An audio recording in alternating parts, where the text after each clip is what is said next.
세상에서 행복한 사람은 자신이 하고 있는 그 일에 대하여 자부심을 느끼고 또 그 일에 만족을 누리고 있는 사람들입니다.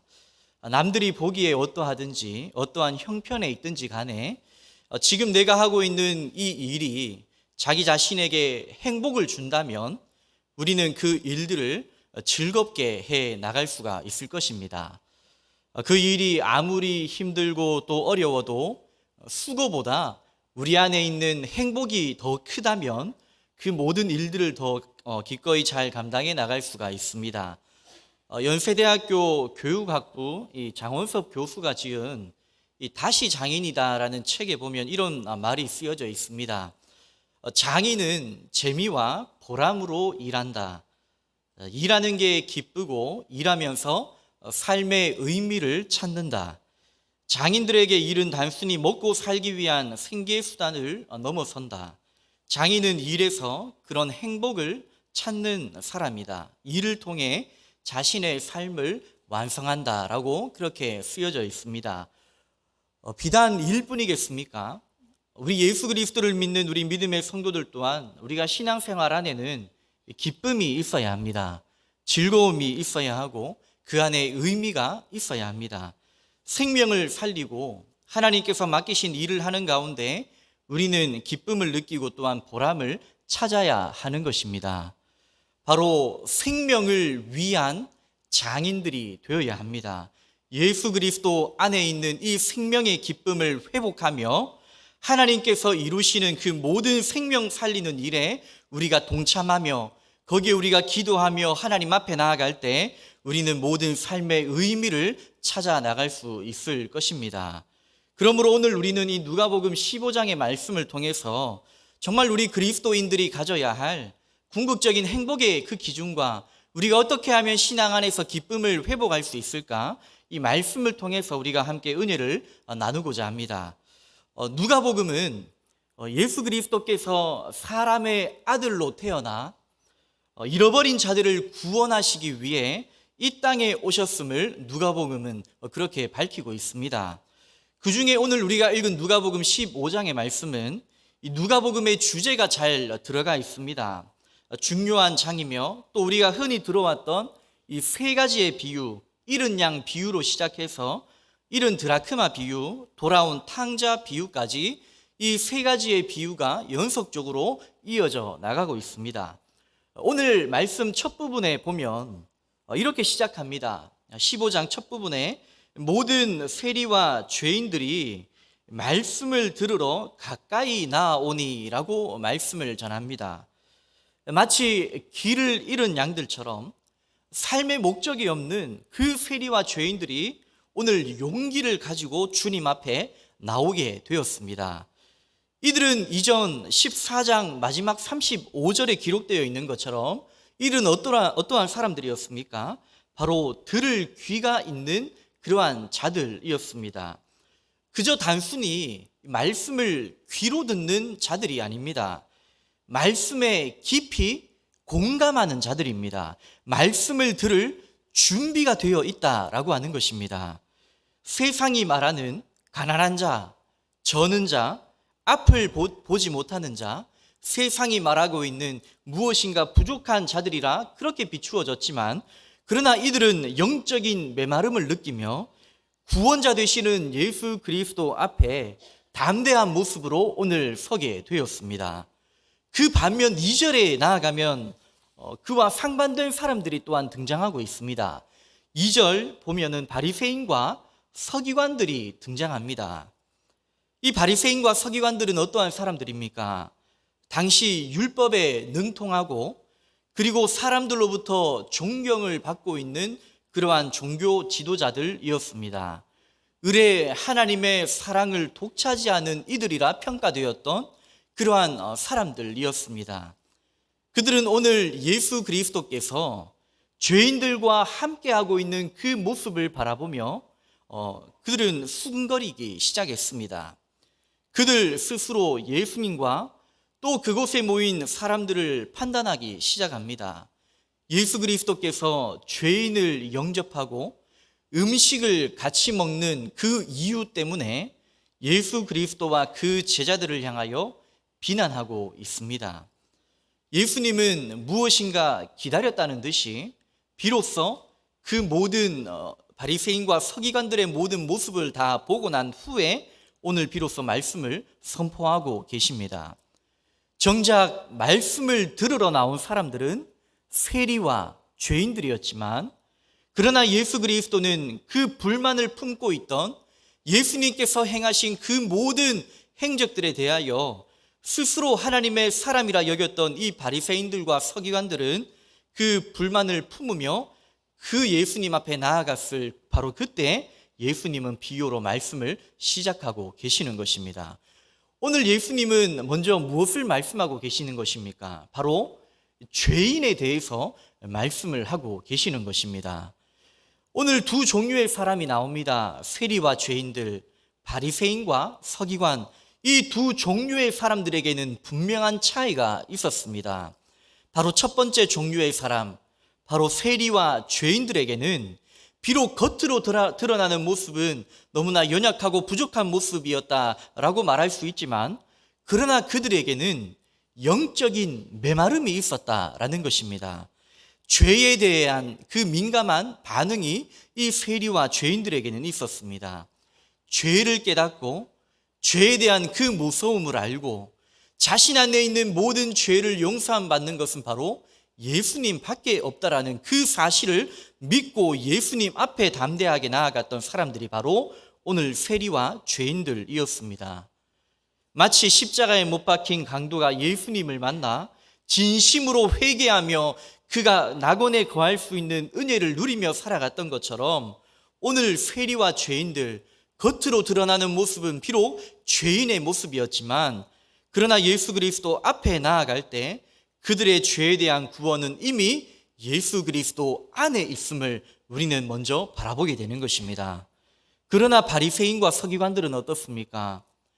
죄에 대한 깨달음도 없습니다. 죄에 대한 어떠한 반응도 없습니다. 영적인 메마름조차도 아무것도 없습니다. 여전히 그들은 겉으로 드러나 보이는 예수님의 행동을 주목합니다. 보이는 상황을 주목합니다. 그들 안에 있는 하나님의 마음은 전혀 느끼지 못하고 보이는 상황에 하나님의 말씀을 적용하기 시작합니다. 그래서 예수님과 제자들을 향한 비난과 모함밖에 없습니다. 속 사람이 변화될 기미가 전혀 보이지 않습니다. 듣고자 하는 귀가 닫혀 있는 오늘 바리새인과 서기관들의 모습, 이 두 종류의 사람들을 우리는 먼저 살펴볼 수 있게 되는 것입니다. 그러므로 오늘 예수님께서는 진정으로 회개해야 할 사람이 누구라 말씀하십니까? 바로 지금 자신의 존재를 깨닫지 못하고 있는 그 사람, 그 안에 하나님의 행복한 신앙의 삶이 있음에도 불구하고 그것을 전혀 깨닫지 못하고 그저 메마른 마음으로, 메마른 모습으로 하나님 앞에 나아가고 있는 이 너무나 불쌍한 바리새인과 서기관들이 그 예수님의 눈에 보였다라고 하는 것입니다. 그래서 오늘 예수 그리스도께서는 자신의 존재를 확인하지 못하는 너무나 그 불쌍한 이 영혼들에게 긍휼히 여기는 마음으로 오늘 이른 양의 비유를 말씀하고 계십니다. 오늘 말씀에 또한 유대인들이 사는 이 팔레스타인 지형을 한번 또한 보기를 원합니다. 이 팔레스타인 지역은 이 해발 평균 500m 이상 되는 상당히 높은 지형이었습니다. 그렇기 때문에 오늘 양 한 마리를 잃는다는 것은 어떠한 의미를 두고 있습니까? 이 양 한 마리를 잃는다는 것은 그 높은 곳에 사는 사람들의 그 상황으로 볼 때 경제적인 손실만 일어난 것이 아니라 그 사나운 짐승에게 잡아먹히거나 그리고 낭떠러지에 떨어 죽게 되는 그러한 생명에 관한 그러한 잃은 양에 대한 말씀을 전하고 있습니다. 곧 이 잃어버린 양은 곧 사느냐 죽느냐의 문제였다라고 하는 것입니다. 생명이 걸린 문제였습니다. 그리고 물론 양 한 마리를 찾아 떠난다는 이 말 또한 두말할 나위 없이 자신의 이 목숨을 내어놓고 그렇게 찾는 일이 되어 있었습니다. 차라리 손해를 보는 것이 마땅했습니다. 그러나 오늘 예수님은 어떻게 말씀하십니까? 오늘 4절에 보면 이렇게 말씀하고 계십니다. 너희 중에 어떤 사람이 양 100마리가 있는데 그 중에 하나를 잃으면 99마리를 들에 두고 그 잃은 것을 찾아내기까지 찾아다니지 아니하겠느냐라고 말씀을 전하고 있습니다. 방금 읽은 이 말씀 가운데 이 일타라는 이 헬라어는 바로 플라나오라는 이 헬라어로 사용되고 있습니다. 이것의 의미는 곧 스스로 거부하는 자를 의미합니다. 양이 스스로 양떼로부터 벗어났다라는 이 말이 바로 일타라는 그 단어 속에 포함되어지고 있습니다. 즉 이사야의 말씀과 같이 우리는 모두 양 같아서 주님의 품을 떠나 세상을 따르고 죄악에 빠져 사망으로 달려가고 있으나 우리를 지으신 하나님께서는 스스로 자신의 품을 떠난 그 한 영혼조차도 그 영혼이 누구이든지 간에 상관없이 그 죄를 깨닫고 다시 주님의 품으로 나오기를 간절히 바라시는 그 하나님의 사랑의 마음이 오늘 4절 가운데 내포되고 있는 것입니다. 바로 이것이 하나님이 우리를 향해 펼치시는 구원의 역사이며 또 하나님의 조건 없는 완전한 사랑이라 말씀하고 계시는 것입니다. 저는 대봉 전도단을 통해서 전도를 나가게 됩니다. 나가보면 사람들마다 교회에 나오지 못하는 이유가 참으로 다양하다라는 것을 발견하게 되었습니다. 어느 누구도 이유 없는 불신자는 없었습니다. 교회에 나오지 못하고 또 예수를 믿지 못하는 데에는 크고 작은 이유가 다 있었습니다. 그래서 전도할 때 각기 보이는 반응은 참으로 다양했습니다. 주님의 품을 떠난 그러한 자들에게도 다 그 이유는 있었습니다. 그 모습을 바라보면서 저는 앞서 살펴본 이 일다라는 이 플라나오 이 단어를 한번 생각해 보게 되었습니다. 스스로 믿음에서 떠난 상태, 스스로 거부하는 자라는 이 의미가 혹 이들의 마음속에 있지는 않을까 돌아보며 기도하는 시간들을 가지는 그런 모습도 저는 살펴보았습니다. 믿음에서 떠난 사람들은 하나같이 무엇 때문에 무엇인가 그 이유가 있어서 교회를 떠났다라고 이야기를 합니다. 이유가 다 있을 것입니다. 그러나 그 속을 가만히 들여다보면 본인 스스로 믿음에서 떠난 그 상태에 이르렀음을 주목하게 되었습니다.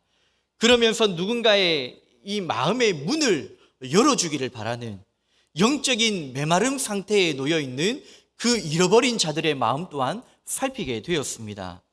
누군가가 자신의 마음을 이해해 주길 바라며 또 누군가는 말을 걸어 주기를 바라며 또 누군가는 그 하나님의 말씀을 전해주기를 바라는 그 잃어버린 자들의 그 마음, 닫혀있는 마음을 돌아볼 때에 정말 주님 앞에 기도할 수밖에 없었고 주님의 은혜를 간구할 수밖에 없는 그 닫힌 마음들을 바라볼 때 하나님의 은혜를 구할 수밖에 없었습니다. 그래서 그 영혼에 대한 하나님 마음이 무엇인가? 그 전도할 수밖에 없는 하나님의 큰 소망을 품고 함께 전도하는 그러한 시간들을 가지게 되었습니다. 주님의 품을 떠난 자들, 주님의 사랑에서 벗어난 자들은 진정한 목적이 없이 자기 발자국만 바라보며 걷는 그러한 잃어버린 어린 양들과 같은 그러한 모습이었습니다. 벼랑 끝에 애처롭게 서 있는 잃어버린 그 양들처럼 오늘 주님의 품을 떠난 영혼들을 향하여 하나님은 긍휼의 마음으로 지금 잃어버린 양들을 바라보고 계십니다. 그리고 그 긍휼의 마음을 이제 우리로 알게 하셔서 잃어버린 영혼들에게 나의 사랑을 좀 전해다오, 그렇게 말씀하시는 그 하나님의 깊은 사랑을 우리는 다시 한번 돌아보게 됩니다. 그래서 그들이 예수님의 그 품으로 돌아올 수만 있다면 우리는 다시 한번 힘을 내어야 합니다. 주님의 그 사랑이, 그 사랑의 마음, 닫혀있는 마음에 우리가 그 손을 댈 수만 있다면 우리는 다시 한번 그 생명의 행복을 다시 한번 전할 수 있어야 하는 것입니다. 그들의 그 모든 사망의 죄악을 끊고 주님께서 허락하신 하늘 보좌를 향해 달려갈 수만 있다면 우리는 그 수고의 땀방울을 마다하지 않고 기꺼이 주님 주신 그 사랑의 마음으로 그 수고의 땀방울도 우리는 흘려야 한다라는 것입니다. 15장 5절부터 6절 말씀에는 이 기쁨에 대하여 또한 이렇게 고백하고 있습니다. 5절과 6절입니다. 또 찾아낸 즉 즐거워 어깨에 메고 집에 와서 그 벗과 이웃을 불러 모으고 말하되 나와 함께 즐기자 나의 잃은 양을 찾아내었노라 하리라 라고 말씀합니다.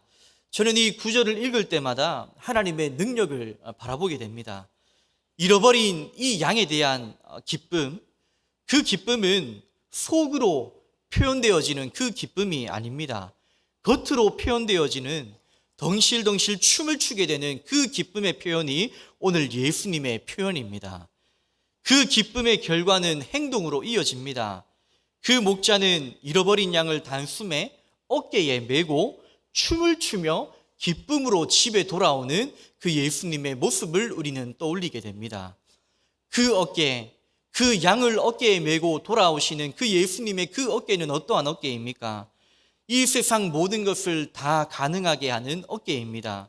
사망의 어둠 권세를 깨뜨린 그 능력의 어깨이고, 그 어깨 위에 올라탄 우리의 그 모습은 그저 그 잃어버린 양을 대하여 그냥 마음으로 애타는 그러한 마음이 아니라 동일하게 기뻐하는 모습으로 소망을 가지고 다시 한번 힘을 내어서 하나님 앞에 그 능력을 옷 입고 살아가는 그 능력의 어깨 위에 탄 우리의 모습이 바로 오늘 예수님의 그 마음을 느끼는 오늘 저와 여러분들의 마음이라고 하는 사실입니다. 그리고 더 나아가서 잃어버린 양을 찾은 주인은 집에 도착하여 그 벗과 이웃들을 불러 모읍니다. 그리고는 이렇게 이야기합니다. 나와 함께 즐기자 나의 잃은 양을 찾아내었노라 말씀하시는 그 예수님의 음성을 또한 우리는 듣게 됩니다. 그 벗과 이웃들은 어떻게 했습니까? 그 벗과 이웃들은 함께 동참했습니다. 함께 했습니다. 그 잔치자리에만 함께 한 것이 아니라 그 예수님의 마음을 알고 그 예수님의 사랑을 전하는 것에도 함께 동참한 그 벗과 이웃들의 모습이었음을 우리는 또한 바라보게 되는 것입니다. 그렇습니다. 주인이 베푸는 그 잔치자리에 벗과 이웃들은 망설임 없이 함께 즐기고 함께 기뻐하는 그 기쁨을 누리는 그 모습이었습니다. 생명을 위하여 함께 일한 이웃이 있었기에 이 잔치는 기쁨과 감사가 더욱 넘치게 되었습니다. 오늘 저와 여러분들의 마음속에도 이러한 마음이 있기를 원합니다. 단 한 번의 전도의 행사가 아니라 단 한 번 있는 전도의 그러한 삶이 아니라 오늘 1년 가운데 우리의 모든 평생의 삶 가운데 우리는 하나님의 마음, 지금도 잃어버린 자들을 향한 하나님의 마음이 오늘 우리의 마음이 되어야 할 것입니다. 그래서 우리는 생명을 사랑하는 주님의 마음이 오늘 나의 마음인가 늘 돌아보며 살아가야 합니다. 오늘 우리는 담임 목사님의 그 설교 말씀을 통해서 우리 이상훈 선교사님과 박준범 선교사님의 가정의 그 모든 이야기들을 듣지 않았습니까? 우리 사랑하는 선교사님들이 그 르완다 땅을 가게 된 이유가 무엇 때문이었습니까? 오늘 우리 교회가 각 지역에 각 세계에 흩어져 있는 선교사님들을 돕고 있는 그 이유가 무엇 때문입니까? 지금 전 세계에 흩어져 있는 정말 빚도 없이 값도 없이 자신의 모든 연약한 건강에도 불구하고 그 모든 연약한 물질에도 불구하고 왜 수많은 선교사님들이 지금 전 세계에 나아가 수많은 영혼에게 복음을 전하고 있는 그 이유가 무엇 때문입니까? 그 이유는 단 한 가지밖에 없습니다. 바로 한 영혼을 향한 주님의 사랑이 우리 선교사님들의 그 삶 가운데 있기 때문에 그 수많은 선교사님들은 지금도 전 세계에 나아가 복음을 전하고 있다라고 하는 것입니다. 힘들고 어렵고 돌아오고 싶지만 이 고국 땅도 돌아오고 싶지만 우리 선교사님들이 돌아올 수 없는 그 이유 또한 그 한 영혼을 향한 하나님의 사랑이 그 바로 자신의 사랑이 되었기 때문에 우리 선교사님들은 지금도 그렇게 노력하며 복음을 전하고 있다라고 하는 것입니다. 오늘 이 선교사님들의 마음, 이 오지에 들어가 선교하는 선교사님들을 통해 한 영혼이 전도되는 일이 참으로 귀하다라고 우리는 모두가 그렇게 생각을 하고 있습니다. 맞습니다. 너무나도 값진 일입니다. 그 너무나 힘든 상황 가운데 사역하는 모든 선교사님들과 우리 목사님들의 그 모든 삶이 너무나 값집니다. 그러나 우리는 동일하게 이 사실 또한 기억해야 합니다. 하나님은 지금 선교사님들의 이 삶과 같이 지금 이 현장 가운데서도 잃어버린 한 영혼이 돌아오는 것에 똑같은 은혜와 똑같은 기적의 역사를 오늘 우리에게도 부어주신다라고 하는 것입니다. 세계의 선교지에 있는 모든 외국에 있는 선교사님들의 삶뿐만 아니라 지금 우리가 행하고 있는 이 잃어버린 영혼들을 향한 그 마음, 그 전도, 그 복음의 열정 가운데서도 하나님은 동일하게 우리에게 역사해 주시는 것입니다. 그러므로 우리는 그 소망을 가지고 하루하루 믿음 가운데 하나님 앞에 나아갈 수 있어야 하는 것입니다. 사랑하는 성도 여러분, 한 영혼이 주께로 돌아오는 일은 우리 개인적인 차원을 넘어서서 우리 교회의 차원을 넘어서서 이 세상 만물을 통치하시는 하나님 나라의 일이 되는 줄로 믿습니다. 그래서 하나님께서 하시는 이 일을 우리도 올 한 해 가운데 우리의 평생 가운데 함께 이루어 나갈 수 있기를 바랍니다. 열왕기하 5장에 보면 고침받은 나만 장군의 그 이야기가 기록되어 있습니다. 나만 장군 모두가 아시지 않습니까? 전쟁에 능한 자입니다. 아람에서 최고의 영광스러운 대우를 받고 그의 권세 또한 당당했습니다. 엄청난 권력과 위엄과 부를 자랑했던 이 나아만 장군, 그러나 그 속으로는 문둥병으로 처참하게 썩으며 죽어가고 있던 사람이 바로 나아만 장군이었습니다. 어느 누구에게도 들키면 안 될 그 다친 마음으로 살아가고 있던 그 자 나아만 장군에게 그렇게 다가왔던 그 한 사람이 누구입니까? 바로 이스라엘에서 사로잡혀온 어린 소녀, 그 소녀가 나아만 장군에게 있었습니다. 전혀 비교할 수 없는, 전혀 그렇게 다가갈 수 없는 그 어린 소녀의 전도를 받고 그 순종함으로 고침받은 이 나아만 장군의 모습을 우리는 기억해 보게 됩니다. 바로 한 영혼을 향한 긍휼의 마음이 이 나아만 장군조차도 살리게 했음을 우리는 또 다른 한편으로 바라볼 수 있게 되는 것입니다. 그러므로 사랑하는 성도 여러분, 우리 모두 삶을 통하여 잃어버린 양을 찾아 기꺼이 수고하는 이 목자의 심정으로 살아가는 이번 한 주간이 또한 될 수 있기를 바랍니다. 그러므로 아직 우리 주위에 여전히 방황하며 정말 우리의 마음이 또한 그들을 향하여 나아갈 때 여전히 다친 마음으로 있는 우리 사랑하는 가족들, 또한 수많은 이웃들, 또한 여러 잃어버린 영혼들을 향하여서 전도하고 또 하나님의 마음을 전하고 또 끝까지 기도하며 나아가는 오늘 복된 저와 여러분들의 삶이 꼭 될 수 있기를 주님의 이름으로 간절히 축원합니다.